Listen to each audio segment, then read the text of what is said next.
Okay, picture this. You wake up tomorrow and things just feel off. The shops are still there, yeah. But the shelves, they look kind of empty. Your bank account, it shows numbers, but the money itself, it doesn't feel quite real anymore. And that job you had, maybe it's just gone. But the world keeps turning. Yeah. Sun comes up. Exactly. It sounds like, some sci-fi thing. But what if? Right. What if the research we looked at is right and this isn't fiction? What if it's a crossroads we're actually heading towards? It's a powerful image to start with. And it really nails the core idea in the material, doesn't it? This whole deep dive is about that argument. That capitalism, the system that basically built the modern world, might actually be nearing some kind of irreversible collapse. And it's not presented like a big Hollywood explosion, right? It's more like internal stuff, contradictions piling up over a long time. That's the idea, slow erosion. So our mission here in this deep dive is to really get into the why. Why does the material argue this is maybe not just possible, but inevitable? We need to unpack the forces involved, the psychological, the philosophical, the economic ones that keep coming up. And importantly, we need to dig into what the research suggests is the most profound reason of all for this potential shift, something deeper than just the usual politics or market cycles. Yeah, it seems like it gets right down to what it means to be human based on what we read. So, okay, let's get into it. Let's take this deep dive. What if this is a future we genuinely need to think about? Let's do it. So starting at the foundations, the material definitely acknowledges the core of capitalism. Competition, innovation, private ownership, all that. Right, and you can't argue with the results in many ways. Technology, medicine, infrastructure. It's fueled massive change. Undeniably. Yeah. But here's the twist, the paradox that comes up right away in the analysis. The idea is that as the system grows and succeeds, it somehow starts, undermining its own base. How so? Well, the material takes us back, way back to Adam Smith, father of modern economics, right? The invisible hand. Yeah, everyone knows that one. Self-interest magically helps everyone. Kind of. But the point highlighted here is that Smith also had this warning, a big one. He worried that if you just chased wealth without any kind of moral check, it could lead to exploitation, to a kind of moral decay in society. Okay, so even the founder saw potential pitfalls. Exactly. And fast forward to now, the research suggests that invisible hand might be looking a bit shaky, maybe trembling, you could say, under the weight of things like massive inequality, environmental damage, social unrest. Stuff we see everywhere. The promise was always freedom, though. That was the pitch for capitalism. Right. But freedom for who? And at what cost? That's the question the material pushes. It points to these just staggering figures on wealth concentration, like data from the World Inequality Report. Yeah, I saw that. The top 10%. Owning over 76% of global wealth. 76%. Wow. And then you contrast that, as the research does, with half the world. Literally half. Living on less than $6 a day. It's hard to even visualize that disparity. It really is. And it forces you to ask, is this the freedom we were talking about? Or is it more like, as one source put it, a gilded cage for a few, while most people are just struggling? And how long can that hold, that kind of imbalance? Billionaires and starving kids existing side by side. Seems like something has to give eventually, right? Well, history suggests systems don't last forever. Think about feudalism or the Roman Empire. They didn't just collapse overnight. It was gradual. Yeah, a slow crumbling, often because they got detached from what people actually needed. And the argument we looked at is that capitalism is showing some worryingly similar symptoms now. Like what specifically? Like wages barely moving for huge numbers of people, even while productivity and profits are soaring, people working longer hours, feeling less secure. And that feeling, that the middle class, which used to feel solid, is just shrinking, becoming precarious. Yeah, that feels very real for a lot of people. And yet the story we often hear is just keep working harder, right? Keep believing in the dream. Success is possible for anyone if you just try hard enough. But what happens when that dream starts to feel, rigged? When it feels like the system isn't playing fair no matter how hard you work? That's a question the analysis keeps coming back to. Exactly. It creates this tension. Okay, let's shift a bit, because this is where, for me, the material got really interesting. It moves beyond just the economy and into psychology. Right. The idea that capitalism isn't just spreadsheets and markets. It's a whole psychological ecosystem. What does that mean exactly? Well, it brings in thinkers like Erich Fromm. His book, The Sane Society, comes up. Fromm argued that modern capitalism leads to alienation. Alienation from our work. From our work, yes, but also from ourselves. We start to see ourselves and other people almost like commodities, things valued mostly for how much we can produce or consume. So your worth isn't inherent. It's tied to what you can buy, what you achieve in the market. That's the argument. And the research connects this directly to things like rising anxiety, loneliness, this kind of quiet despair that seems pretty widespread. That feeling that maybe your value is just your output, or that your time only matters if you're, monetizing it. Yeah.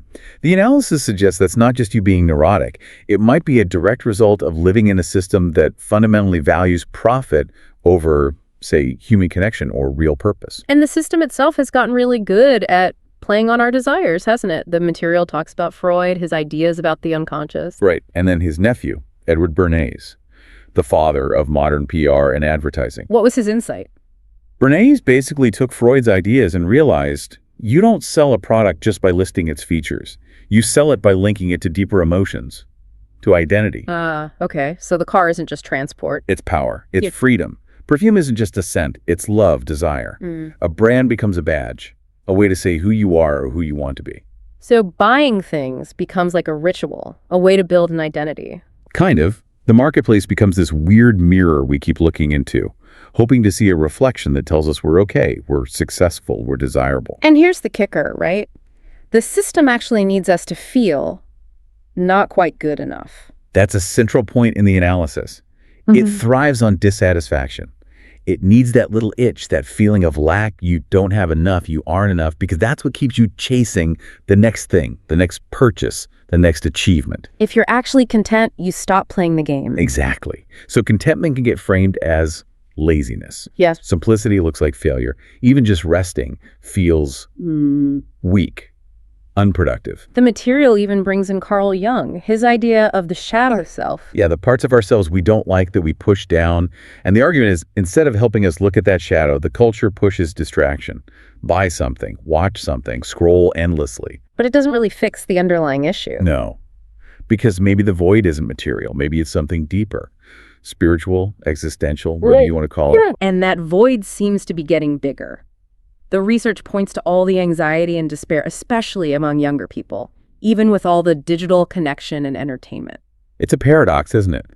And the analysis suggests maybe it's because if your whole sense of self is built on external validation, likes, followers, market value, it's incredibly fragile. One little setback feels like your whole world is collapsing. We get framed as human resources, not human beings. Stark language, but yeah. And some analyses argue this isn't an accident. Think about the gig economy, the constant hustle culture, turning every hobby into a side hustle. Is that freedom or is it desperation? That's the question. Is it empowering or is it just the system finding new ways to extract value, making us feel like we have to be on 24/7? This pressure to be your own brand, your own boss. But maybe that just means you're always working, always judging yourself by productivity. And think about those phrases we hear all the time. Time is money. If you're not growing, you're dying. The research suggests these aren't neutral statements. They reduce the incredible richness of life down to a balance sheet. But life isn't a business model. Human value isn't profit. And there's that idea from Byung-Chul Han, the Burnout Society, that the pressure isn't always external anymore. We do it to ourselves. Yeah, we internalize it. We become our own taskmasters, pushing ourselves harder and harder, often thinking it's about achieving freedom, but maybe it's just self-exploitation. And then if we burn out or struggle, the narrative is often, it's our fault. Right. That's maybe capitalism's greatest trick, according to some views. Blame the individual, not the system.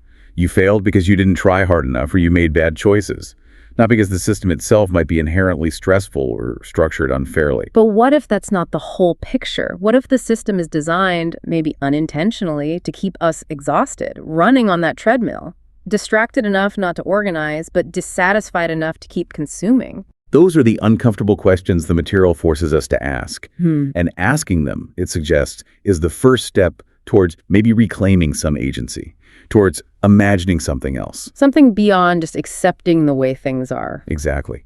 Because the material also points to very real, tangible signs that things might be unsteady. Talks about the housing market in many places being like a ticking time bomb. Student debt is another huge one, crippling a whole generation. Job insecurity feeling like the new normal, not the exception. And then there's the massive one, the climate crisis. Which the analysis links directly to the core logic of capitalism. Right. Absolutely. The argument is blunt. Endless growth, which capitalism seems to require, is fundamentally incompatible with a planet that has finite resources. You just can't keep expanding infinitely on a finite ball. It leads to a breaking point. It seems so obvious when you put it like that, yet we keep going. And maybe that's why, as the material notes, trust in institutions, governments, big corporations seems to be hitting rock bottom. If the system feels like it's not working for most people or the planet, the promises start to ring hollow. That feels like a dangerous place for any system to be. It does. And tied into that is another powerful idea the material tackles, the myth of meritocracy. Ah, yes. The idea that if you just work hard, you'll succeed. Anyone can make it. It's a really appealing story, isn't it? It offers hope, but the analysis argues it hides a harsher reality. Which is? That the playing field often isn't level at all. That the system is often structured or rigged, as some put it, to benefit those who already have advantages, wealth, connections, background. Opportunity isn't equal. So talent and hard work alone aren't always enough? Not always. Research by economists like Thomas Piketty is mentioned, showing how wealth tends to concentrate more and more unless there are specific policies to counteract it. Capital, just owning stuff, often grows faster than wages from working. So the rich get richer not just because they're smarter or work harder, but because the system is set up to multiply existing wealth. That's the argument. And when we just celebrate billionaires as geniuses or see poverty only as a personal failing, we're reinforcing that myth. Protecting the powerful, blaming the vulnerable. Exactly. And maybe many people believe the myth because questioning it feels like giving up hope for themselves. It's a tough cycle. But the material suggests this illusion is starting to crack under the strain. Every crisis, every protest. Maybe there's signals that the system's fundamental structure isn't working anymore. But here's where it shifts again, toward something hopeful. The idea is that collapses aren't just endings. They contain the seeds of what comes next. Like feudalism giving way to the Enlightenment, or empires falling but leaving behind ideas for new ways to organize. Precisely. So the potential fall of capitalism, in this view, isn't just doom and gloom. It could be a painful, yes, but necessary beginning. It looks back at moments like the Great Depression, a huge crisis, exposed the system's flaws. But it also led to massive changes. The New Deal, stronger unions, social safety nets. People demanded something different, and the system had to adapt. At least partially. But the stakes feel higher now, don't they? Because of the climate crisis, that fundamental clash between endless growth and a finite planet. That's the key difference, the analysis argues. And it's maybe because the stakes are so high that we're seeing real momentum towards new ideas. Things like degrowth focusing on well-being, not just constant expansion. Circular economies, sustainability. Young people questioning the old models, looking for purpose beyond profit.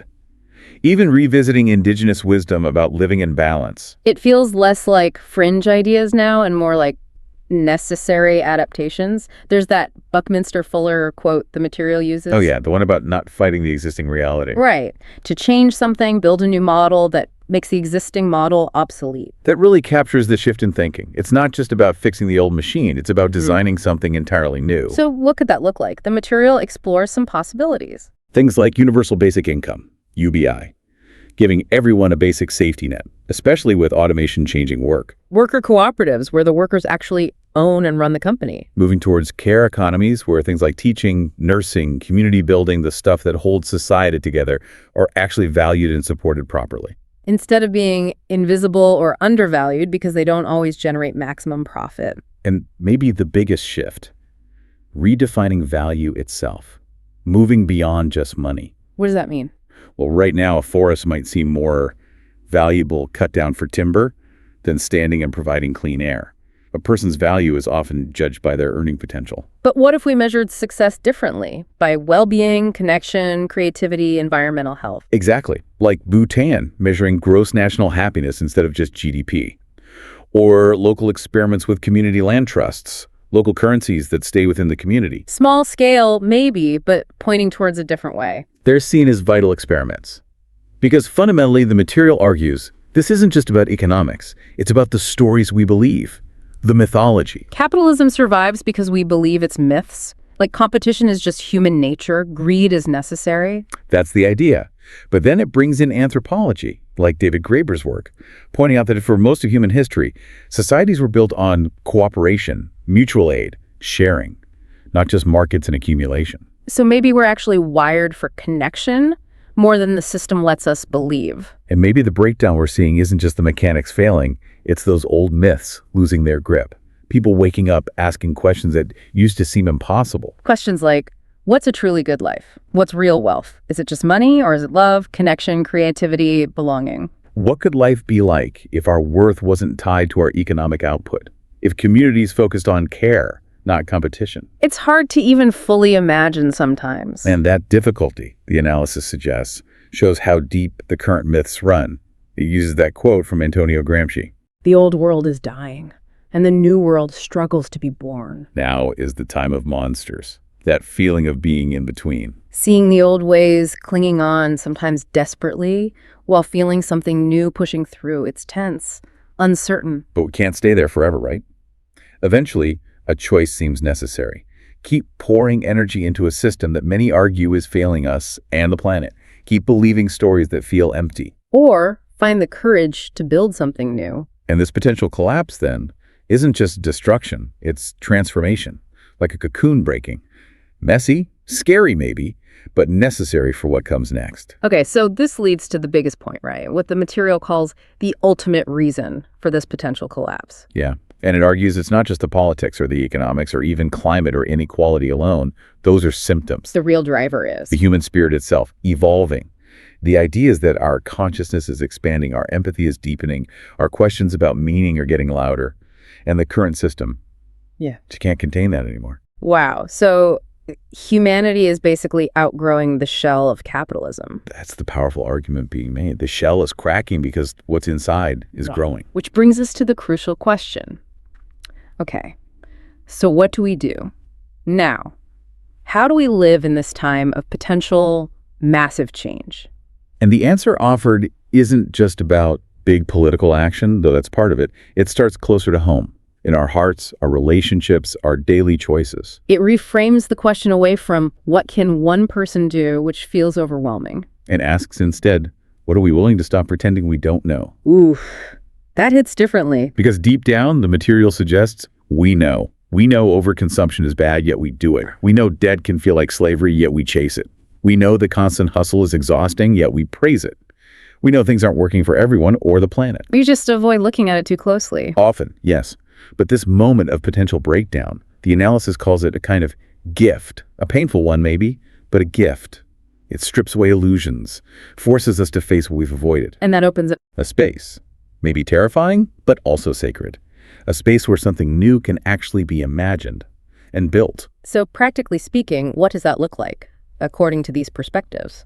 It could mean deliberately slowing down, seeing rest not as a reward you earn, but as a basic human right. Choosing presence over just productivity. Making art or music or whatever just for the joy or healing of it, not because it might sell. Learning to live with less stuff, maybe, and finding richness in simplicity and connection in nature. Taking local action, growing food, supporting local businesses, sharing skills, just being there for your neighbors. Mutual aid. Saying no sometimes to demands that feel dehumanizing, even when it's hard. Thinking about how we raise kids, teaching them their worth is in their kindness, their creativity, their courage, not just their future earning potential. And facing our own internal capitalism, that voice that judges our worth by our output. So the revolution starts inside. That's a core message. Dismantling the old ways happens through presence, through non-transactional relationships, through communities built on solidarity, not competition, through telling different stories. It uses that fairy tale analogy. The kingdom in chaos, the spell, but then the awakening. Right. What if the pain and anxiety we feel now aren't the end? What if they're the labor pains of something better trying to be born? And it points to real-world signs of this awakening. Movements for justice, mutual aid networks, climate alliances, simple acts of care. Yeah, it senses this different rhythm pulsing. A longing for balance, cooperation, meaning. It's not about going backwards, but integrating old wisdom with new possibilities. Exactly. The message isn't hopelessness. It's that we're in a profound, maybe difficult but ultimately hopeful awakening process. But awakening means letting go too, grieving old dreams maybe, unlearning, sitting with uncertainty. For sure. It's that space between stories. The old one, conquest, competition, extraction, feels like it's ending. And the next story. That's the point. It's not written yet. It's up to us. Yeah. What will we write? Will it be a story of reciprocity, care for the earth, respect for everyone, well-being over profit, connection, remembering we're more than just producers and consumers? These aren't just nice ideas, the material suggests. They're urgent invitations to imagine, create, and become the people who can live that new story. Because the collapse, if it comes, isn't just an ending. It's a transition, a return to something essential. Yes, capitalism as we know it might collapse. Maybe it needs to. But something amazing can rise from it. Not easily, not overnight, but through intention, connection, and the courage to live differently, starting now. So the final takeaway isn't really about predicting the future. No, it leaves us with possibility and a call. You weren't born just to be a cog, it echoes. Yeah. You were born to connect, feel, imagine, shape. Not just accept the world, but help create what it could be. So let's stop asking only. Will capitalism collapse? And ask instead. What will we build when it does? And let's start building now. Because the most powerful system, according to these perspectives, isn't the economy. It's the human heart, awakened,